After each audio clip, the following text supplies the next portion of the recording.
Meio de semana é noite. Tem dia que é noite. E essa é uma noite de Copa do Brasil. Vamos falar de um clássico não carioca, não é da amizade. Esse aqui já foi falado, inclusive confira. Agora vamos para o clássico mineiro. O clássico Uai-Sou, o clássico Trembão. Galo contra Cruzeiro. Clube Atlético Mineiro contra Cruzeiro Cabuloso. Jogo esse de vitória por 2-0 do Cruzeiro, jogando fora de casa. Inclusive, um detalhe interessante, são 5 jogos na nova casa do Galo, a Arena MRV, 3 vitórias do Cruzeiro, um empate, apenas uma vitória do Galo. Coisas até que faz a torcida do Cruzeiro brincar aqui na Arena MRV, é a Arena Meu Rival Venceu, típico aí das rivalidades do Brasil. Mas vamos falar um pouco mais desse jogo da ida aí, das quartas de final da Copa do Brasil. Jogo este que foi um primeiro tempo de Galo. Exatamente, um primeiro tempo de Atlético Mineiro. E olha só que meu elogio... Segue com a gente, que meu elogio vai acompanhar uma crítica. O Galo entra para a partida com seus principais jogadores, com o Coelho, que estava numa ótima fase pouco tempo atrás, Gustavo Scarpa jogando um pouco mais aberto, por mais que eu prefira ele na função de 10, eu falo isso toda vez, talvez eu seja mais fã do Gustavo Scarpa do que ele mereça. Na direita tem o Dudu, que até hoje não chegou no Atlético Mineiro, na verdade, não tinha chegado no Atlético Mineiro, não tinha chegado no Cruzeiro. Não chegou em Minas, né? Não chegou em Minas. Ele tá em São Paulo ainda. Desde que saiu e mandou a Leila Pereira para aquele lugar, o Dudu ainda não conseguiu se adaptar. Ele que rescindiu o contato com o Cruzeiro para jogar no Galo, inclusive provocou a própria torcida do time que o revelou. Olha que loucura, parecia que ia ser a noite da vingança dele, mas não, jogo apagado do Dudu. Porém, um bom primeiro tempo do Galo. E por que eu falo que meu elogio vem com uma crítica? Porque o primeiro tempo do Galo foi bom pelo sem bola, pela marcação, pelo jeito que fez os encaixes. Me lembrou um pouco o confronto, principalmente no Maracanã, contra o Flamengo ali pela Copa do Brasil, que o time do Galo igualou as coisas até a entrada do Samuel Lino.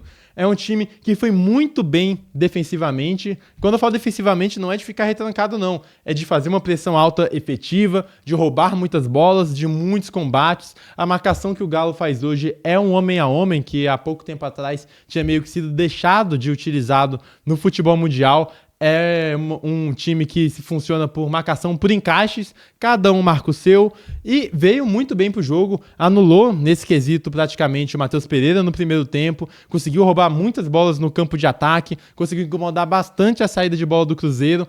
E por quê, Gabriel? Vem a crítica, você só teceu elogios?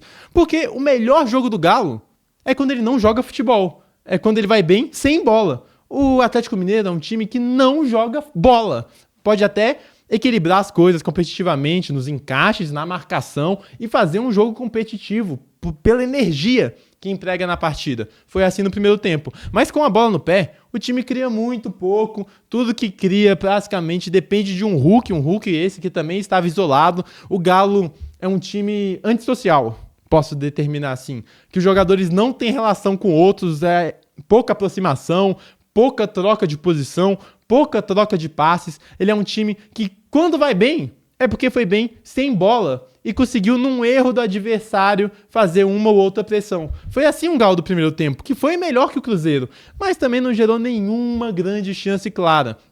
Cruzeiro que fez um primeiro tempo bem abaixo, achei o Lucas Silva abaixo do que costuma jogar. O Romero foi o que melhor se saiu em toda essa confusão. O Caio Jorge fazendo corridas, brigava por espaços, mas a gente tinha o Matheus Pereira muito bem marcado, mesmo com a ausência do Lianco na parte do Galo. Um Christian operário, ele já não é um jogador criador. Estava fazendo bem na função que se restringe a ele, mas quando precisa de oferecer algo a mais, ele não é esse posto técnico. Era realmente um Cruzeiro que não conseguia criar, que estava na imposição do Galo. Mas as coisas mudam quando o melhor zagueiro da temporada do futebol brasileiro acerta um chutaço. Inclusive está aqui, ó. Está aqui o chutaço. Que semana vive o Fabrício Bruno? Ele foi convocado para a seleção brasileira, foi convocado na seleção do primeiro turno do futebol. Isso é um grande prêmio para qualquer jogador. Inclusive, todos eles têm essa ambição na carreira. Tem seu contrato já encaminhado para a renovação até 2030 e acerta um foguetaço do meio da rua. E aí, quando a gente fala eu elogiei as marcações homem a homem individuais do time do Galo no primeiro tempo, elas continuaram assim, porém a parte negativa desse tipo de marcação é que quando você não tem um jogador muito próximo ao seu adversário, vai dar espaço. Se fosse por zona, por exemplo, o Fabrício Bruno estava levando a bola, alguém ia ter que chegar para cobrir ele. Como é individual, o seu marcador estava mais distante, o Fabrício Bruno foi levando e num chute de raríssima felicidade coloca a bola no ângulo, no fundo das redes. Isso logo no começo do segundo tempo e aí a partir daí, matou o Galo. Primeiro, porque exige que o Galo jogue futebol e o Galo hoje pratica qualquer coisa que não futebol. Não tem muita criação, não tem relação nenhuma. É um time de poucas ideias com a bola no pé do Cuca, depender de novo do Hulk, e o Cruzeiro começa a se desvencilhar. O Matheus Pereira entra no jogo, o time fica com mais liberdade, as transições começam a acontecer, tem mais liberdade para fazer as transições ofensivas do Cruzeiro, e a gente nem precisa falar da grande atuação do Fabrício Bruno, não se limitou ao gol, também muito bem defensivamente, ganhando todas na velocidade, ele que é o zagueiro mais rápido do Brasil, denominado por ele mesmo. É claro que você sempre suspeita quando a pessoa se autoelogia, mas nesse caso talvez ele até esteja certo. E aí, logo na sequência, cruzamento para a área, num escanteio, Fabrício Bruno ajeita de cabeça e quando cai no pé do artilheiro, em boa fase, não tem como escapar, faz socar imediatamente. Caio Jorge domina na pequena área, faz o chute para tirar do Everson, ampliar o placar de 2-0. Não foi o recital do Cruzeiro, de novo, um primeiro tempo abaixo, onde o Galo foi melhor, por mais que não tenha criado chances. E no segundo tempo, só é destravado com um chutaço do Fabrício Bruno e um escanteio que a bola cai nos pés do Caio Jorge. O Cruzeiro começa a jogar melhor mesmo a partir do 2-0. As coisas ficam mais leves, os jogadores começam a se encontrar em campo, acham que o Galo deu uma afobada, tentou dar alguma resposta, foram feitas algumas alterações. Por exemplo, eu não sei se eu começaria com o Dudu, provavelmente, por mais que a situação do Rony também tecnicamente não ajude, ele esteja sendo muito criticado pela torcida, mas é um cara que dá mais energia, é um cara que, nessa forçação de erros que o time do Galo se limita a ser, é um time que força erro de adversário para ir criar, talvez tivesse forçado no erro um pouco mais claro e ter tido alguma chance clara. O Rony entra no segundo tempo, mas também não oferece quase nada. O Reinier, eu não vou colocar como decepção ainda, ele tem poucos jogos, ele é um cara que eu vi surgir no Flamengo e gostava bastante, não é exatamente aquele camisa 10 clássico articulador, ele funciona muitas vezes como segundo atacante, ele é um cara de mais definição, e de novo, não entrou tão bem, entrou sem grandes chances, sem criar, sem muito tato com a bola, mas o time do Galo não ajuda, e aí entra Gabigol no lugar do Caio Jorge, Gabigol esse que já teve rumores que poderia sair do Cruzeiro, não recuperou seu futebol ainda e é uma pena porque é um cara com muito potencial que a gente já viu alguns anos atrás, esse potencial imenso, mas que a bola queima muito no pé dele. Ele tá no momento há algum tempo, tá? Há alguns anos, há 1 ano e meio pelo menos, que a bola queima demais no pé dele, as coisas não funcionam. E aí, na melhor chance que teve, foi um lançamento, se eu não me engano, do Lucas Silva, que o Everson aí tem que falar. O Everson tá de sacanagem. O Everson saiu todo errado, com uma conclusão de jogada toda errada do goleiro do Atlético Mineiro, talvez reflexo de um time que estava em meio desesperado, perdendo em casa por 2-0. O Gabigol dribla o Everson, só que ele dribla levando a bola pro pé direito. E aí, como a perna direita do Gabigol não serve nem para subir em ônibus, das coisas mais inúteis. Comente o que é tão inútil quanto a perna direita do Gabigol.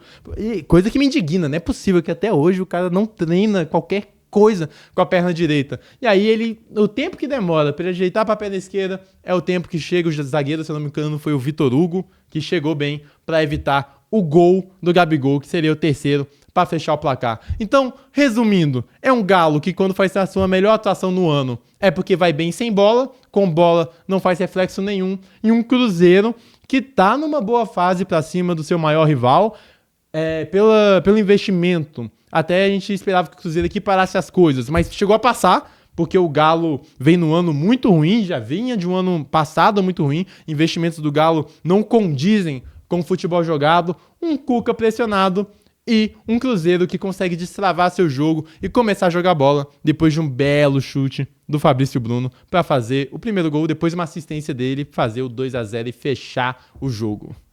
O Cuca tava nervoso, né? Cuca nervoso, acabou o jogo. É verdade, discutiu. O Hulk brigou ali com o torcedor. O Hulk, ele briga com qualquer pessoa. O Hulk e uma criança de 5 anos de idade, eles vão discutir. O Hulk, sabe onde ele daria bem, o Hulk? O Hulk na Grécia Antiga, sabe? Atenas, assim, com grandes filósofos, tipo Sócrates, Platão. O Hulk se daria super bem, porque ele gosta de discutir, gosta de sentar na mesa, gosta de falar. Talvez o Hulk seja um filósofo ainda não compreendido do futebol moderno. Talvez ele tenha muito pra falar, só que ele fala pro árbitro e não num livro, pra gente poder degustar também das grandes opiniões de Hulk, que deve debater vários filósofos famosos ali dos 90 minutos, dos 30 que ele passa conversando com a arbitragem. Gosta de falar, né? Gosta de sociabilizar. E o Cuca, não satisfeito, foi brigar com o dirigente do Cruzeiro. Do Cruzeiro também, dedos o Felipe. apontados para todos os lados. E aí, pra encerrar toda essa discussão, eu vou levantar aqui uma dúvida muito pertinente também, que eu acho que é muitas vezes deixado de fora do futebol brasileiro, que não tem a coragem de se posicionar. Quantas camisas o Cuca tem igual? Ele usa a mesma camisa sempre? Ele lava uma ou outra todos os dias? O Galo cede algumas camisas? Quantas camisas o Cuca usa durante uma semana? É com essa pergunta... Eu gosto desse estilo do Cuca. De uma camisa só? Uma camisa só. Eu acho legal. Agora, o que eu não acho legal foi o que aconteceu lá e que foi relatado na súmula. Mais uma vez, gritos homofóbicos nos teve estádios. isso? Essa daí eu não peguei. Pois aí é, a gente tem que mais lamentar, uma né? vez, e vindos da torcida do Atlético. Ah, é porque tem a questão do Cruzeiro, de chamar Pois de é, Maria. Mas pois enfim, é. passou essa fase, né, gente? Não, chega, né? Pelo amor de Deus, já deu. É isso, fica aqui entregue a análise de Atlético Mineiro 0, Cruzeiro 2. E aí a pergunta que eu te deixo é: quantas camisas o Cuca tem e quantas ele usa em uma semana? Eu tenho essa curiosidade. Se eu fosse perguntar, seria essa a minha pergunta pro Cuca. É isso, valeu, acabou. Valeu. Eu tô imaginando o Hulk na Grécia Antiga Ele argumentar pra caramba. O que ia ter de argumentando livro? com Sócrates. O que ia ter de livro falado? Porque eu tenho certeza que o Sócrates não tem a quantidade de coisa pra falar que o Hulk tem. Certeza.